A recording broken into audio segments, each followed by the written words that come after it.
My lifelong friend pulls pregnancy prank on me by saying my husband is the father at her baby shower. Yesterday, my husband, 32M, and I, 30F, attended my best friend Sarah's, 30F, baby shower. Sarah and I have been best friends since our college days.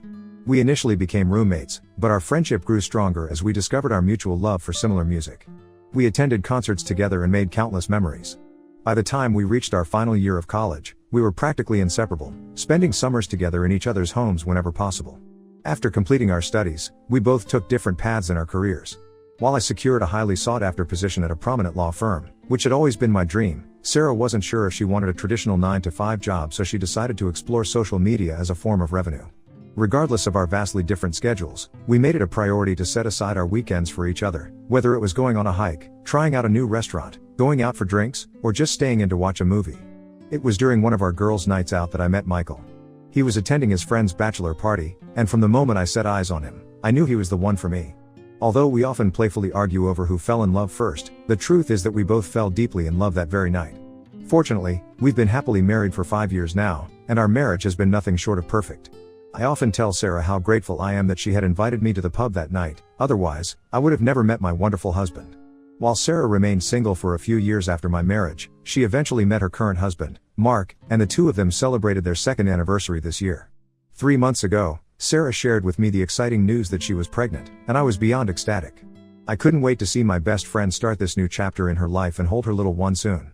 I was honored when Sarah put me in charge of organizing her baby shower because I was going to be the baby's godmother. After considering several themes, we finally decided on yellow, which was Sarah's favorite color.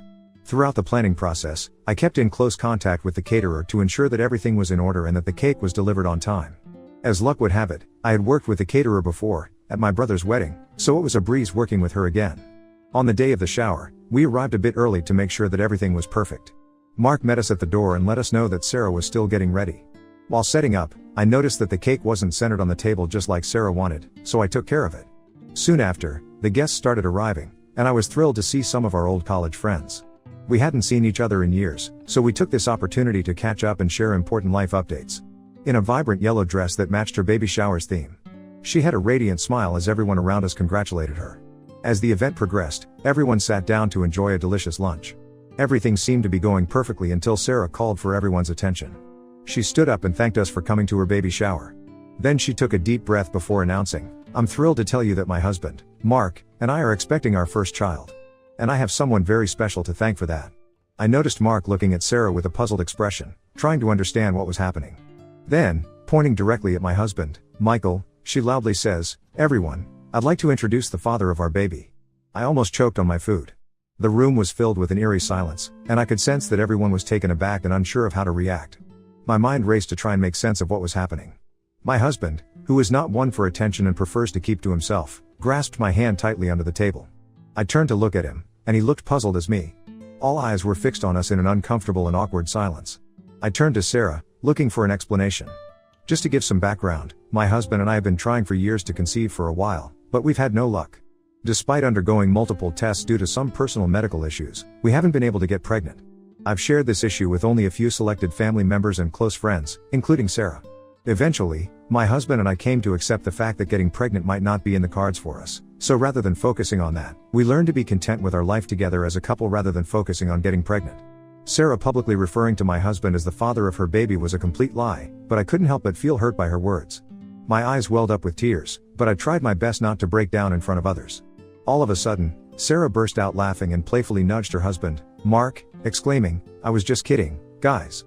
This is all just a prank for my Instagram. I have put up cameras everywhere to capture all of your reactions." As everyone looked around perplexed, I couldn't help but feel irritated with Sarah for taking us on such an emotional roller coaster. I couldn't believe that my best friend thought pointing out my husband as the father of her baby in front of everyone was funny, knowing full well that we were struggling to conceive. I turned to look at my husband and saw that he was red in the face, still holding onto my hands. I could tell how embarrassed he was at that moment. Although a few guests let out a nervous laugh or two, there was a general sense of discomfort in the room. I noticed that Mark, Sarah's husband, didn't join in the laughter. He looked more irritated than amused and looked at my husband apologetically. Over the years, Mark and my husband had become good friends, and I think he felt bad for us at that moment. I didn't want to confront Sarah then and ruin her baby shower. As she continued with the baby shower festivities, I tried hard but couldn't shake the unease that had settled in. After lunch, we played a few games and then finally opened all the gifts. Throughout all this, Sarah was the only one who seemed to be enjoying chatting with other guests and clicking pictures for her social media. My husband had already expressed to me privately that he wanted to leave after the disastrous lunch, but I begged him to stay. I didn't want the guests to notice us walking out suddenly, and I assured him that I would be talking to Sarah regarding this. I guess Mark, too, was uncomfortable to go through with the party any longer because he suddenly stood up with a stern face. He asked Sarah if they could step outside for a moment, and I knew that something was about to happen. We could all see and hear them clearly as they talked, and it was clear that the mood around the room had turned uncomfortable after Sarah's prank. I watched as their conversation grew more heated, with Mark's gestures becoming more animated by the minute. Suddenly, Mark's voice rose, and his words carried across the room. "I can't believe you would do something like this. They are our closest friends and it's not just a harmless prank. You also made a mockery of our baby shower and humiliated me in front of everyone." Sarah kept repeating how she thought it was just a harmless joke, but Mark wasn't having any of it. Mark reiterated telling Sarah to grow up and not make insensitive jokes, especially when they were celebrating the arrival of their child. The room had grown uncomfortably silent now, and all of us could hear their words clearly. My husband couldn't take it any longer, so he got up and left, telling me he would be waiting for me in the car. Although my heart ached for my friend, I also knew how hurt my husband was, and I couldn't blame him for leaving. Seeing my husband leave, Mark must have understood how hurt he was. He turned to Sarah and said, "I'm done. I'm done with your immaturity. We're done. I will love this child, but I can't be with you for 1 second longer." Upon hearing this, Sarah burst into tears, and Mark left the party. We were looking at each other in disbelief and didn't know how to react. Although my heart ached for my best friend, I knew my husband needed me more at that moment. I didn't want to confront Sarah after her difficult conversation with her husband, so I, too, left the baby shower without saying goodbye. When I reached home, I saw how upset my husband was, and we both couldn't believe what came over Sarah to play this prank on us. In the evening, Mark sent us an apology text saying that he had no idea that she would play this prank for a video and that he was sorry for what we went through. We were glad he reached out because we didn't want to have any animosity towards him and completely understood his point of view. Unfortunately, today, I woke up to several messages from Sarah. She explained that she played the prank due to stress from her pregnancy and just wanted to create a viral reel for her Instagram. She said that she didn't understand why we were upset about it and also inquired why I left without saying goodbye. She asked me to meet her today so I could drive her to her gynecologist appointment. Starting to feel frustrated again, I let her know that I didn't find her prank amusing at all. I explained to her that what she did was disrespectful and made both my husband and me uncomfortable. I also told her that I needed some time away from her and wouldn't be able to take her to her appointment that day. Sarah responded by calling me a shitty friend for leaving her during such a vulnerable time. This message really upset me, as I couldn't believe she would say something like that just because I needed some space. When I shared Sarah's messages with my husband, he was just as angry as I was. He suggested that we shouldn't engage with her until she understands the severity of her actions. I decided to send her a final message, letting her know that I wouldn't be speaking to her until she apologized to both me and my husband for what she did. I also made it clear to her that if she dared to upload the prank video, I would take legal action against her. Rather than apologizing, Sarah responded by saying that she didn't believe she had done anything wrong. She even went as far as to suggest that I was jealous of her because of her pregnancy. When I read her reply, I just couldn't believe my eyes that this woman who had been my best friend for more than a decade would believe that I was jealous of her when I had gone above and beyond to give her the perfect baby shower. Sarah shared with me that she won't be uploading, but I should put my feelings aside and support her through this challenging period. She claimed that her husband had not come home the previous night, and she needed me now more than ever. As I am a non-confrontational person, I found myself in tears reading her insensitive messages. Realizing that I couldn't continue with this conversation, I made the tough decision to block her without any further response. So Ida for not being there for my pregnant best friend because of the prank she played on us and feeling glad that her husband dumped her? Update 1. It has been a week since my last update, and a lot has occurred since then. I would first like to emphasize to everyone that Sarah is not someone who jokes around, so for her to play this prank was a complete surprise to me. I have known her since our 20s, and she has never been the one to pull a prank on anyone. Anyway, Mark was serious when he said he was leaving Sarah. My husband spoke with him over the weekend and learned that Mark is actively seeking a divorce lawyer. Since that day, Sarah has been relentlessly calling and texting him, demanding that he come back to her and get over his feelings. However, Mark has not responded to her attempts at contact. She even went a step further and accused him of sleeping with me, which came out of nowhere. He is just sad that their marriage is ending because she is slowly turning into someone he doesn't recognize anymore. Since I've blocked Sarah, she hasn't been able to contact me, so she sent a lengthy message to my husband instead. She accused him of trying to ruin our friendship and wrote that he isn't much of a man because he can't get me pregnant. When my husband showed me the message after returning from work yesterday, I was absolutely furious. Until now, I had been trying to let things slide because I assumed the sudden change in her behavior could be due to pregnancy hormones, but her nasty words to my husband were completely unacceptable. Hence I decided to teach her a lesson. As I was in charge of the baby shower, this also meant that I was in charge of the baby registry. I had spent countless hours with Sarah discussing her needs and coming up with a list of essential items that she would require for the new baby. However, Sarah demanded that we include outrageously expensive items on the list, which not all the guests could afford. During the baby shower, I noticed that while some people stuck to the list, others gifted her with items that were not included but would be useful for a new mother. Sarah seemed unhappy, and I had planned to gift her a few of those expensive items from her list. However, once she crossed a line by targeting my husband, I canceled the order immediately and deleted the baby registry to ensure she would not have access to it. If she wanted one now, she would have to create one from scratch. Additionally, I received a message from the caterer a few days ago regarding the baby shower, but I was too preoccupied with dealing with the situation with Sarah and was unable to respond. The thing is, as a surprise gift to Sarah, I had already paid for half of the booking fees for the catering service and had planned to pay the final amount after the baby shower. However, these recent events had caused me to become distracted, and I had forgotten about it. I called the caterer and explained the situation with Sarah. I let her know that I wouldn't be paying the rest of the amount after what had happened at the baby shower. The caterer was more than understanding and informed me that since Sarah had booked the catering service under her name and they had been in contact leading up to the baby shower, she would be sending the final bill to Sarah instead of me. I was relieved that I wouldn't have to spend any more money on someone who had insulted us publicly and continued to hurt us with her rude text messages. I also let my husband know what happened, and he found it amusing. Although I've considered reaching out to her in the past few days, but after she sent that message to my husband, I've decided that I've moved past the point of forgiveness. I'm grateful for everyone who supported me and helped me realize how toxic her behavior was. Looking back, I can recall several instances where she put me down, but I never thought much of it until now. Anyway, I'm going to stay positive and move on from this experience. I don't want to waste any more of my time or energy on her. Update 2. This woman is shameless. Days after I had a word with the caterer, I received an email from Sarah. As soon as I saw her name pop up in my inbox, I knew she was back with her bullcrap. In the email, she accused me of being cheap for not paying for the entire catering service even though I could afford to do so. She told me that I have always been a stuck-up just because I was born into my family's money and that she was glad I could never be pregnant. She continued to tell me how, all these years, she had just used me to make her life easier. She then proceeded to call me ugly several times and insinuated that I was undeserving of my husband. She said that my husband had married me for my money because I was too ugly to be married to him. She called me a bitch for driving a wedge between her and her husband. Throughout the email, she used explosive profanities and basically just called me every bad word under the sun.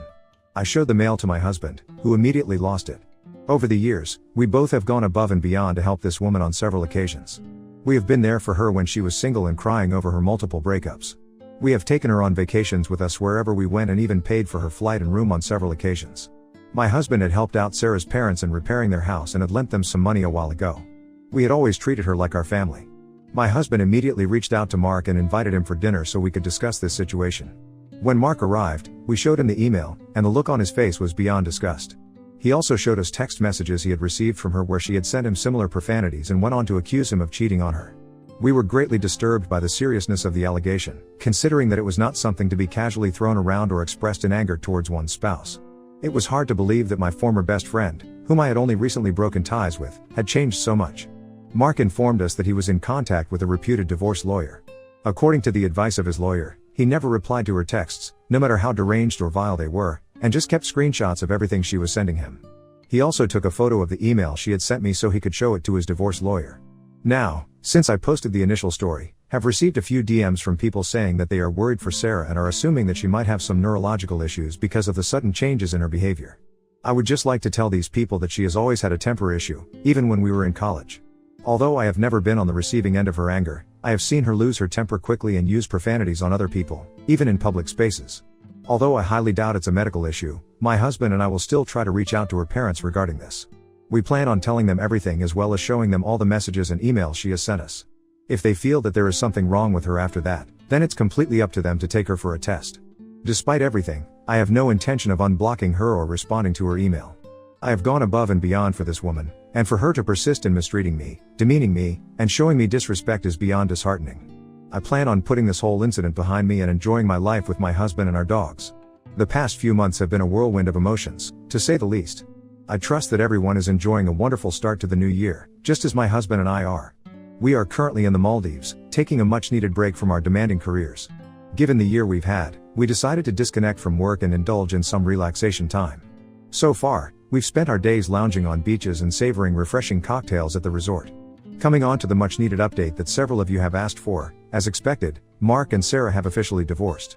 The court case was contentious, with Mark's lawyer presenting evidence and their previously agreed prenuptial agreement. Despite Sarah's efforts with her lawyer, they were unable to win the case. However, both parties have been ordered to create plans to co-parent together in the best interest of the child's well-being. After we reached out to her parents about her erratic behavior, we have since learned that Sarah had to move back to her parents' house. Apparently, due to her pregnancy and lack of proper work experience, she was unable to support herself for long just through social media. As a result, she had to move back in with her parents. I also learned from our mutual friends that after the disastrous baby shower, everyone quickly dropped her from their circle as they didn't want to be involved in her drama. Since filing for divorce, Mark held off visiting her until she was taken to the delivery room, where he remained throughout the night to witness the arrival of their daughter. He has been content caring for the baby, spending time with her whenever possible, and paying for the child's support according to their agreement. He still gets together with my husband every weekend, either to play golf or enjoy drinks in the evening. Regarding the baby shower caterer, Sarah had no other option but to compensate the bill after the caterer threatened legal action. I have received a few subsequent emails from Sarah, where she still holds me responsible for the way her life has turned out. Despite her parents taking her for numerous medical tests, she is perfectly healthy, and therefore, her immature actions have no excuses. Hopefully, for the sake of her daughter, she will try to change herself and become a better person in the future. As for me and my husband, we didn't let this incident affect our happy and healthy marriage. We moved past it after a month and focused on our personal and professional lives.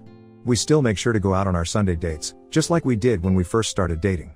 Whenever I look at my husband, I still feel the same excitement and appreciation that I did when we first got together. I am grateful to be spending my life with him.